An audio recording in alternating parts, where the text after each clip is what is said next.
Serangkaian ledakan hebat mengguncang langit Dubai, Uni Emirat Arab pada Sabtu malam. Cahaya terang dari rudal pertahanan udara terlihat berusaha untuk menghalau serangan udara yang dilancarkan oleh Iran.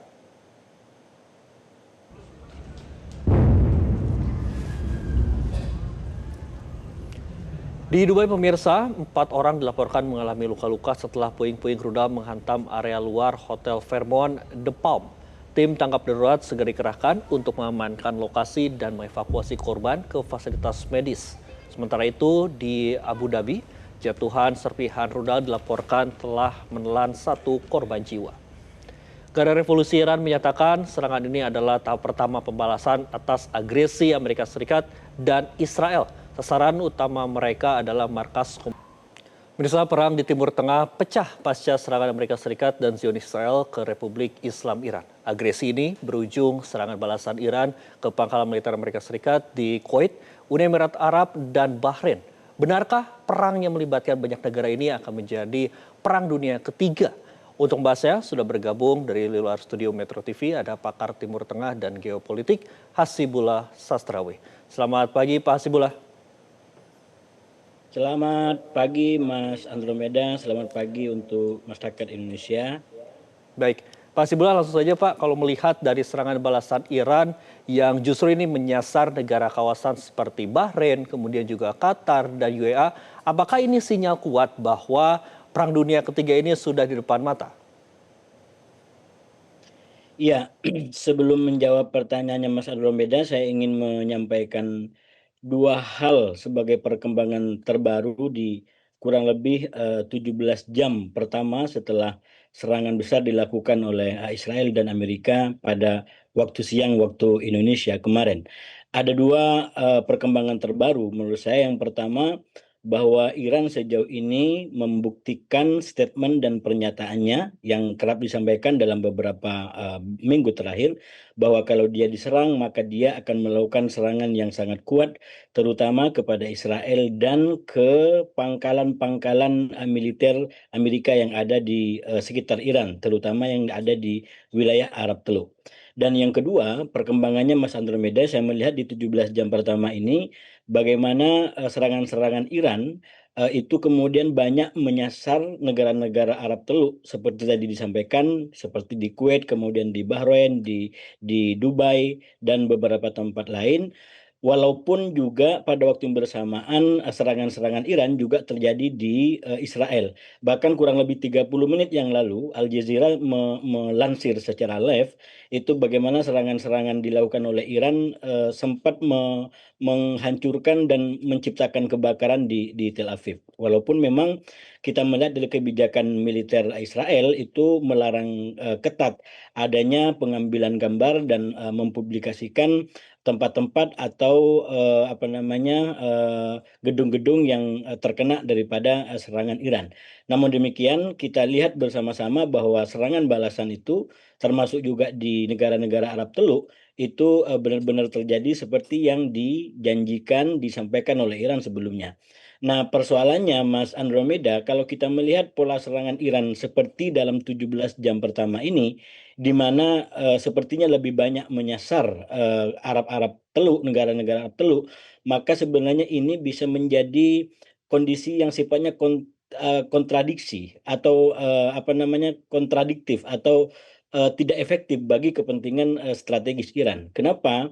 Karena sebenarnya masyarakat Arab Teluk pada umumnya sebelum terjadinya serangan paling tidak itu memberikan rasa penghormatan dalam hubungan bertetangga dengan Iran.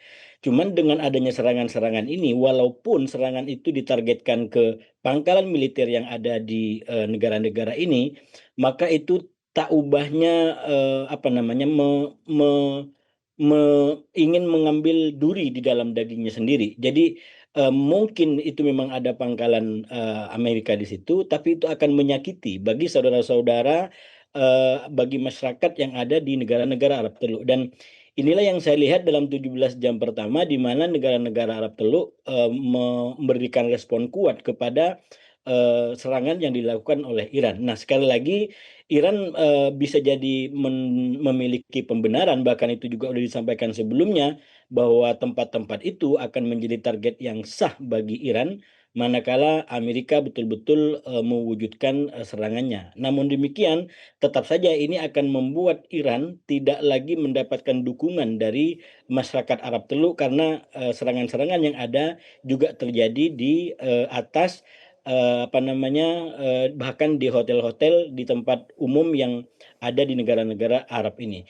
Nah, yang terakhir, Mas Andromeda, pada akhirnya saya melihat bahwa serangan ini tidak memenangkan pihak manapun, bahkan juga tidak Amerika, tidak juga Arab Teluk, tapi yang menang daripada semua ini adalah Israel, terutama di bawah kepemimpinan Netanyahu yang kalau kita menggunakan analisa dan tulisannya Thomas Friedman terakhir di New York Times, itu dia jelaskan bahwa ini adalah kepemimpinan ekstremis. Dan sekali lagi serangan ini pada akhirnya juga merugikan Amerika.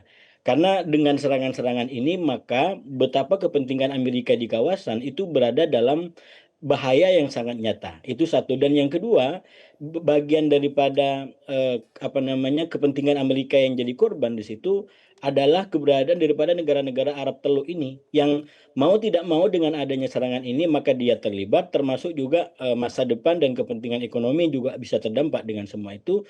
Dan baik Amerika maupun negara-negara Arab Teluk pada akhirnya juga menjadi pihak yang kalah dari serangan yang dilakukan oleh Israel dan didukung oleh Amerika pada siang waktu Indonesia kemarin. Demikian.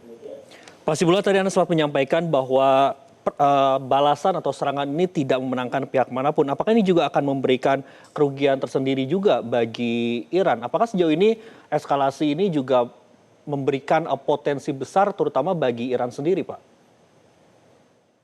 Iya, di 17 jam pertama ini beberapa laporan menyampaikan bahwa tokoh-tokoh utama Iran itu sempat dikabarkan meninggal akibat serangan ini. Termasuk Ayatullah Khomeini, walaupun ini belum dikonfirmasi, belum dipastikan, termasuk juga Menhan, termasuk juga komandan daripada Garda Revolusi Iran yang kemarin waktu serangan pertama itu diberitakan mereka sedang berkumpul di salah satu lokasi di Iran. Sekali lagi belum ada konfirmasi terutama terkait dengan meninggalnya pimpinan tertinggi Iran yaitu Ali Khamenei.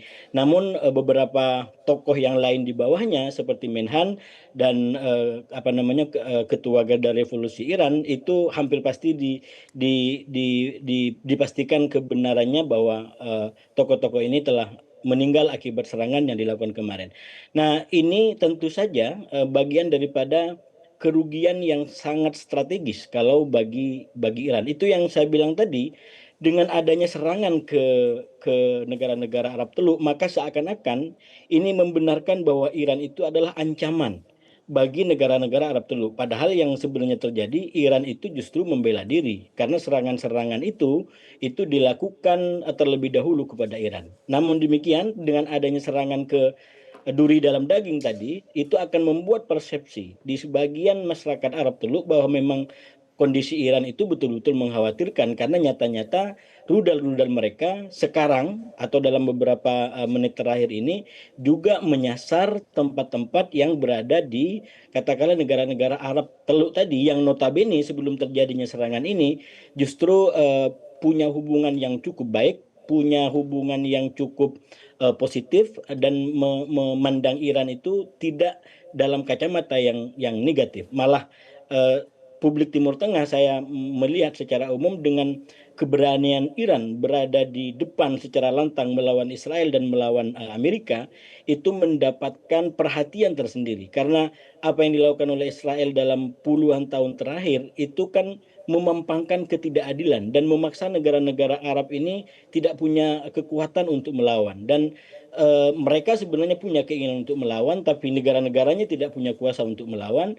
Lalu kemudian ada Iran yang dalam tanda kutip menjadi menjadi sosok yang diimpikan oleh masyarakat yang ingin keadilan itu juga ditegakkan kepada semena-mena yang dilakukan oleh Israel. Nah, inilah yang sebenarnya juga terjadi di Timur Tengah. Walaupun pandangan seperti ini itu akan sedikit banyak terkurangi, terkoreksi dengan adanya serangan balasan yang dilakukan oleh Iran kepada negara-negara Arab Teluk sendiri hanya dengan alasan bahwa di situ ada pangkalan-pangkalan militer.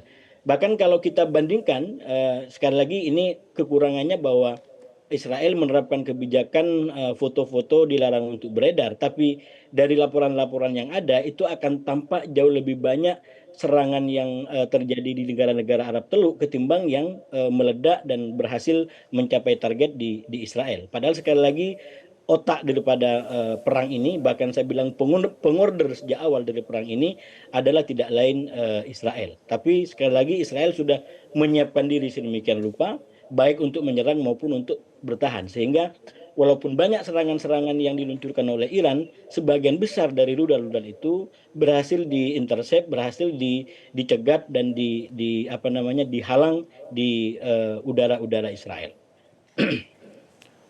Baik Pak Hasibullah, Demikian. kita akan lanjutkan juga dialog kita, namun kami harus ke informasi lainnya dulu Pak Hasibullah. Nanti kami akan kembali berdialog bersama Anda. Jelajahi cara baru mendapatkan informasi. Download Metro TV Extend sekarang.